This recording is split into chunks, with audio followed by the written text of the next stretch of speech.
Halo, selamat sore semuanya. Berjumpa lagi di mata kuliah Biologi Umum pada pertemuan kedua. Jadi, kali ini kita akan mempelajari tentang asal-usul kehidupan. Jadi, sebenarnya awal mulanya seperti apa sampai kehidupan yang sekarang ini, yang biasa kalian lihat ada tumbuhan, kemudian ada pohon, bahkan sudah mulai terjadi perubahan ya, lahan yang awalnya berisi dengan pohon, tanaman, sekarang malah terisi oleh toko-toko, beton-beton, seperti itu.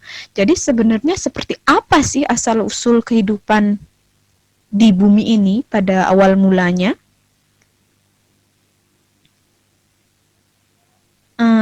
Mungkin dulu kalian pernah mendengar suatu hipotesa bahwa ikan itu terbentuk dari lumpur karena misalnya seperti ikan lele itu suka berkubang di lumpur. Kemudian tikus berasal dari jerami karena setahu kalian tikus suka-suka mengerat eh, macam-macam benda, kemudian suka juga tinggal di jerami. Jadi tikus itu berasal dari jerami. Bagaimana menurut kalian? Apakah itu masuk akal? Jadi, sebetulnya ada banyak teori tentang asal-usul kehidupan. Jadi, menurut pandangan ilmu pengetahuan, asal-usul kehidupan itu belum bisa terkuak dengan sepenuhnya. Ada banyak sekali teori-teori yang menyatakan bahwa kehidupan berasal dari ini, bahwa kehidupan berasal dari itu. Dan sampai saat ini semuanya masih bersifat hipotesa. Nah, dalam ilmu biologi sendiri dikenal ada beberapa teori asal-usul kehidupan, yaitu teori kabut, kemudian teori prakiraan, lalu teori abiogenesis, teori biogenesis, dan teori evolusi kimia. Nah, di sini, di slide ini, Ibu akan memaparkan asal mula terjadinya kehidupan di bumi. Itu sebetulnya didasarkan pada unsur-unsur karbon dioksida, hidrogen, nitrogen, oksigen, dan air, dan juga unsur-unsur lainnya yang mendukung lingkungan untuk dapat terbentuknya atau terjadinya suatu kehidupan. Jadi, kita masuk ke teori yang pertama, yaitu teori kabut. Pada teori kabut dikatakan awal mulanya bumi itu terselimuti oleh kabut panas yang perlahan mulai menjadi dingin, kemudian dia mengalami penyusutan atau pengurangan volume, dan akhirnya terbentuklah cekungan-cekungan yang hari ini kalian kenal dengan lautan. Kemudian cekungan itu terisi dengan air dan terbentuklah laut. Jadi seperti itu teori kabut. Kemudian ada pula aktivitas-aktivitas vulkanik yang berasal dari lapisan perut bumi. Jadi di lapisan dalam perut bumi itu masih dia cair. Nah, lapisan perut bumi itu akan berubah dengan sangat hebat. Dia akan membentuk air dan daratan. Kemudian terjadi pendinginan dan teori kehidupan ini dimulai dari lautan. Apa petunjuk kehidupan itu dimulai dari lautan? Dikatakan di sini bahwa sel hewan dan cairan tubuh terdiri dari natrium klorida dan unsur-unsur lainnya. Jadi, kehidupan berasal dari laut, kemudian berevolusi ke air tawar, kemudian berevolusi ke daratan, dan beberapa tetap ada di lautan. Itulah teori kabut. Kemudian yang kedua itu adalah teori prakiraan. Jadi kehidupan di bumi karena evolusi, jadi waktunya sudah sangat panjang sekian tahun yang lalu, ditemukan sisa hewan ataupun tumbuhan yang membatu pada zaman Kambrium. Jadi 3.500 juta tahun yang lalu. Kemudian ada teori penciptaan atau teori kreasi kas. Nah, teori penciptaan ini mengatakan bahwa kehidupan diciptakan oleh zat supranatural pada saat ada kesempatan tertentu. Kehidupan merupakan suatu kekuatan yang misterius atau vital spirit, seperti itu. Nah, kehidupan berasal dari suatu zat yang maha kuasa dan tidak dapat dipelajari secara ilmiah, tetapi dapat diterima oleh kepercayaan atau iman. Jadi, Tuhanlah yang menciptakan kehidupan ini. Seperti itulah kurang lebih simpulan dari teori penciptaan.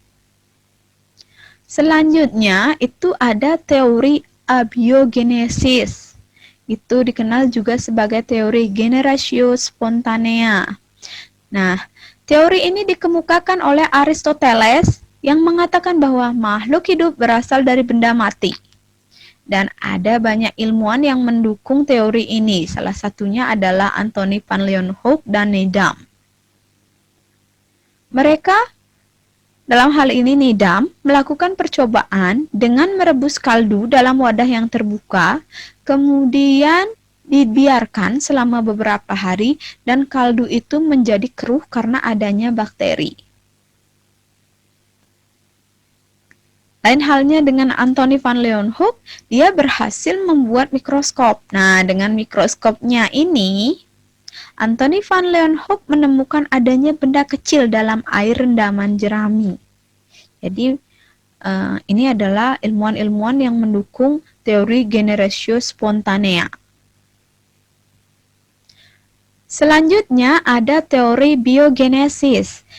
Teori biogenesis ini adalah lawan dari teori abiogenesis, di mana teori ini menyatakan hal yang bertentangan dengan teori abiogenesis, yaitu bahwa makhluk hidup berasal dari makhluk hidup juga. Tidak ada makhluk hidup yang terbentuk dari benda mati, seperti itu. Ada banyak ahli juga yang mendukung teori ini, yaitu Francisco Redi, lalu Spallanzani, dan Pasteur.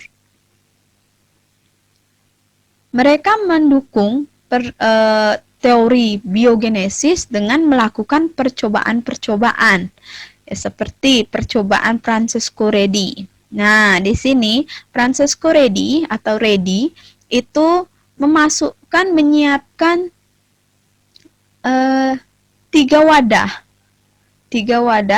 wadah yang mereka kode, yang dikode dengan wadah A, B, dan C. Di mana pada wadah atau toples A ini dimasukkan keratan daging, kemudian dibiarkan terbuka. Sedangkan pada wadah B atau toples B dimasukkan keratan daging, ditutup dengan rapat. Pada wadah C dimasukkan keratan daging, ditutup dengan menggunakan kain kasa. Jadi udara bebas keluar masuk pada toples C. Didiamkan selama beberapa hari dan terus diamati. Apa yang terjadi? Jadi pada toples A ada banyak belatung begitu dan lalat. Karena wadahnya terbuka, toplesnya terbuka, jadi lalat dengan leluasa bisa masuk dan keluar, bertelur dan lain sebagainya di sana. Pada toples B tidak terjadi apa-apa. Jadi dagingnya mengalami pembusukan seperti itu, tetapi tidak ada makhluk hidup di sana. Kemudian pada toples C, dagingnya juga mengalami pembusukan, tetapi ada banyak belatung yang ada di tutup toples. Itu hasil percobaan Redi untuk mendukung teori biogenesis.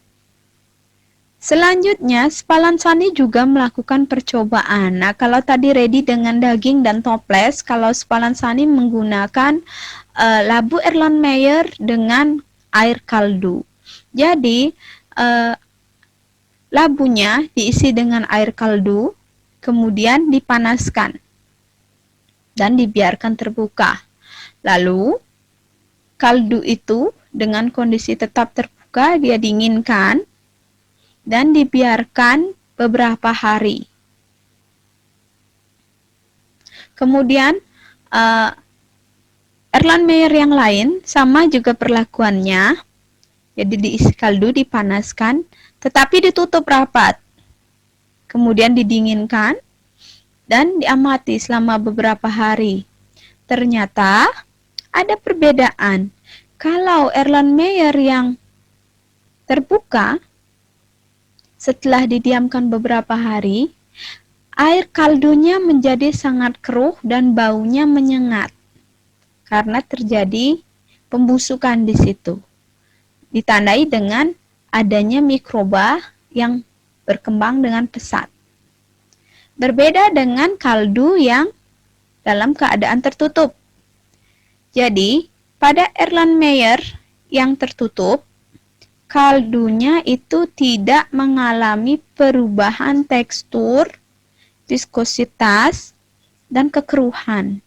Jadi tetap dia sama seperti keadaan awal kaldu. Ini karena kaldunya tidak mengandung mikroba.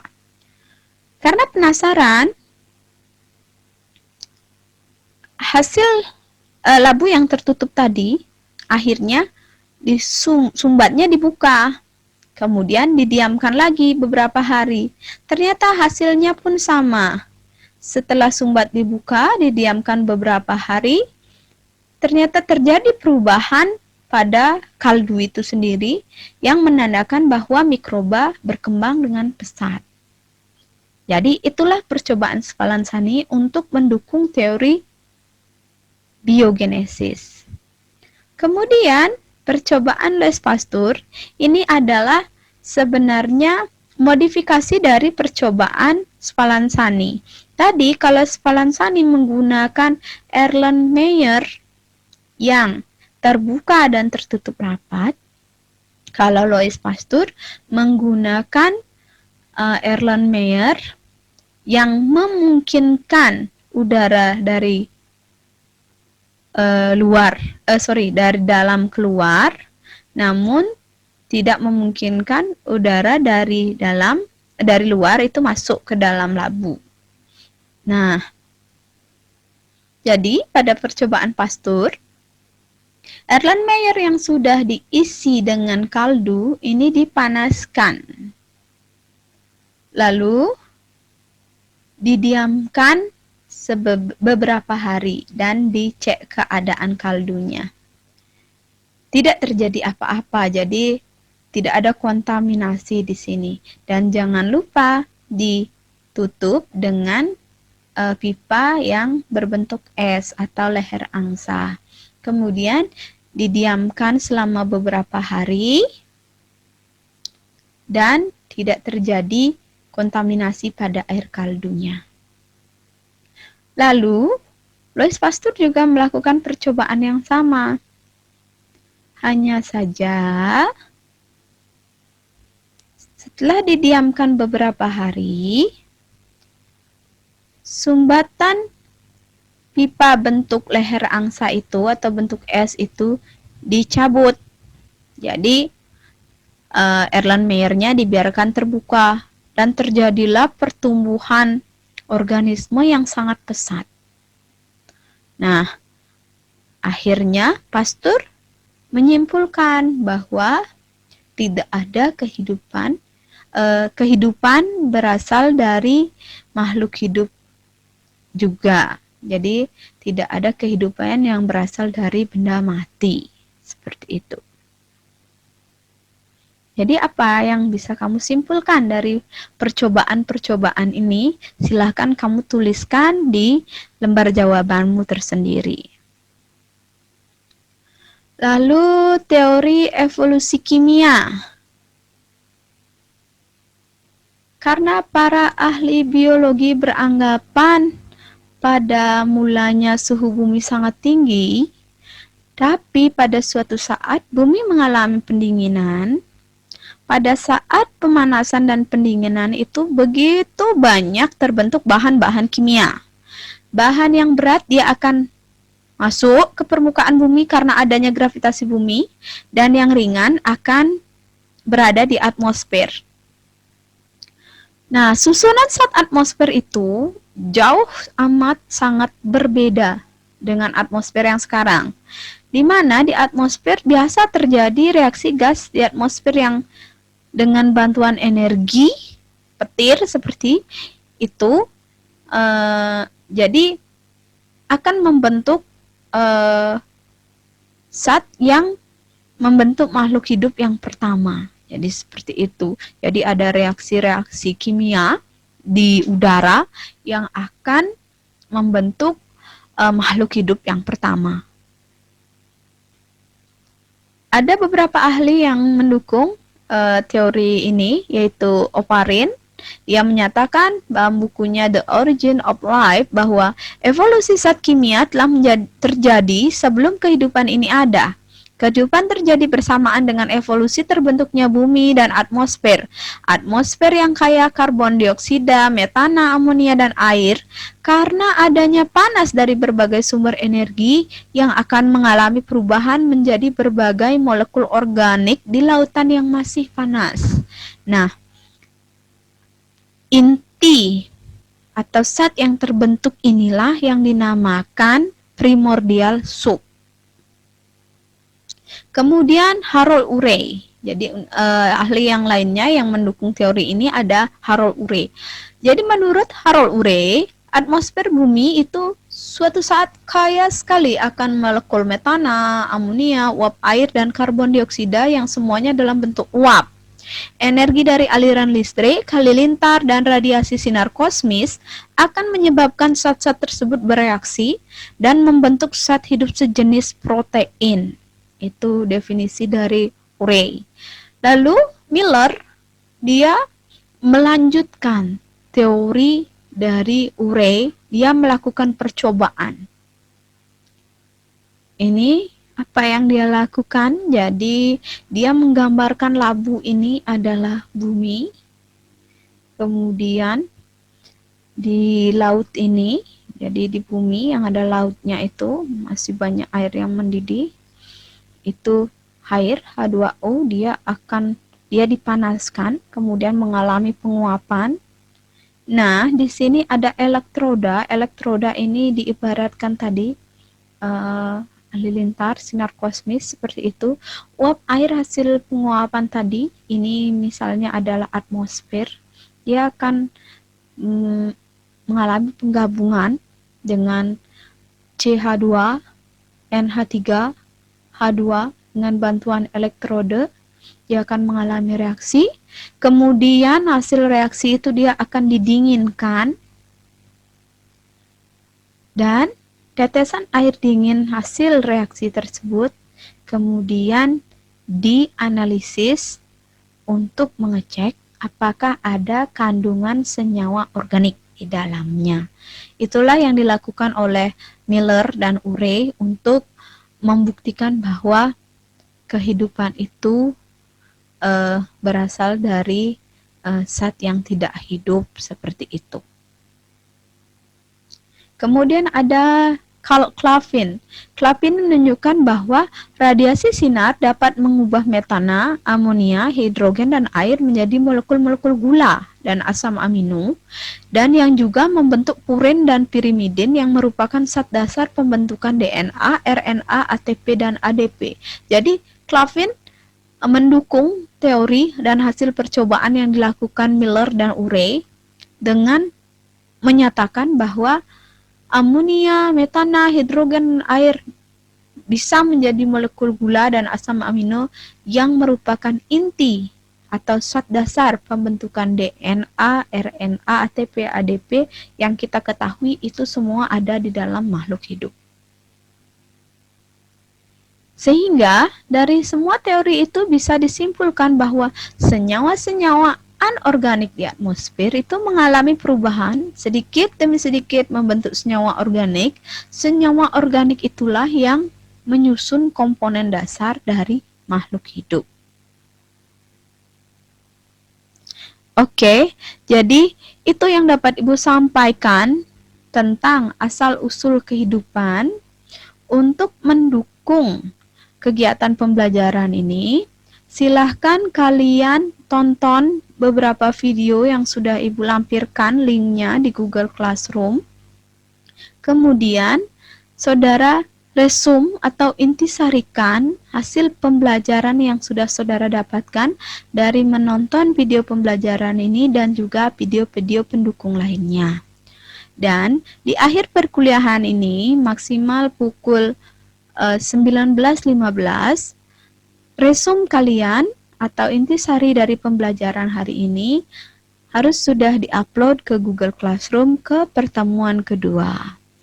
Oke, semoga kalian bisa belajar dengan baik dan semoga video ini bisa membantu kegiatan belajar kalian. Sampai jumpa pada pertemuan yang berikutnya.